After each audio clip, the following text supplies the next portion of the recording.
Have you ever felt like your mind is a restless sea, constantly tossed about by waves of past regrets and future anxieties? It feels like true peace is a distant shore you can never quite reach. Well, today I want to share a story about a young man named Marco who felt exactly the same way, and a simple, profound lesson he learned that changed everything. Marco was 24, but he felt much older. His mind was a battlefield. He'd replay old mistakes over and over, cringing at every misstep. Then, his thoughts would slingshot into the future, painting 1,000 different worst-case scenarios about his career, his relationships, everything. He was exhausted, drained by this constant mental noise. Peace. That was a word for other people. It felt lost adrift in a storm of his own making. One day, feeling completely overwhelmed, Marco heard about a wise old man who lived on the edge of the village. This man wasn't a mystic or a guru. He was a retired psychologist who had spent his life understanding the human mind. Desperate for a lifeline, Marco decided to pay him a visit. He found the old man sitting peacefully on his porch, a gentle smile on his face. Marco poured out his heart, describing the turmoil that never seemed to cease. The old man listened patiently, his eyes full of understanding. When Marco finished, the old man didn't offer complex theories or long-winded advice. Instead, he stood up, went inside, and returned with a simple porcelain cup, filled to the very brim with water. He handed it to Marco and said, "I have a task for you. I want you to carry this cup of water on a walk around the entire village. Your only goal is to return here without spilling a single drop." Marco was confused.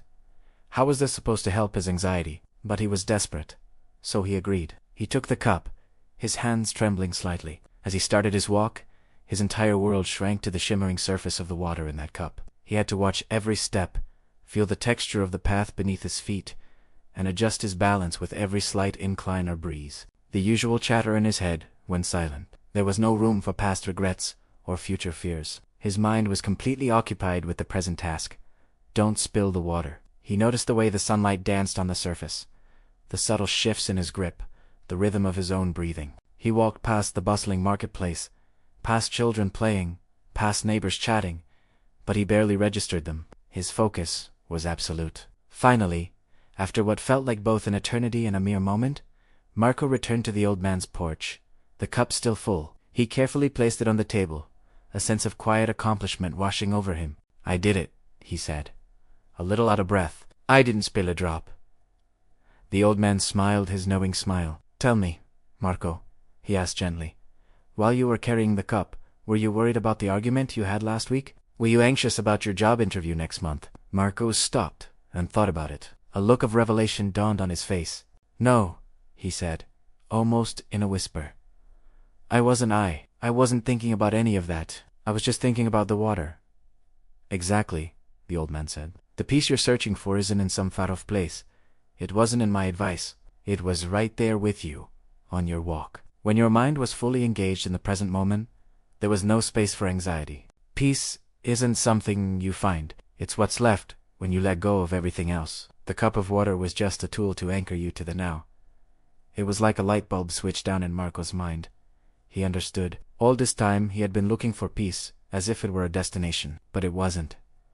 It was the path itself. It was the simple act of being fully where he was, doing what he was doing. Peace wasn't an absence of problems, but a presence of mind. Marco thanked the old man, his heart feeling lighter than it had in years. He walked home, but this time he didn't rush. He noticed the color of the evening sky, felt the cool breeze on his skin, and heard the distant sound of cricket. He realized that life was full of these cups of water moments and tasks that invited his full attention. Washing the dishes, talking to a friend, feeling the warmth of a cup of tea. The story of Marco and the cup of water is a beautiful reminder for all of us. Our minds will always try to pull us into the past or propel us into the future. But our life, our reality, is only ever happening in this present moment. By learning to anchor ourselves here, we can find that quiet space, that inner sanctuary that is always available to us. So maybe the question isn't how to find peace, but how to return to it. What's your cup of water? What's one small thing you can do today with your full, undivided attention? Let me know in the comments below. Thank you for watching, and if this story resonated with you, consider subscribing for more content to help you find your center. See you next time.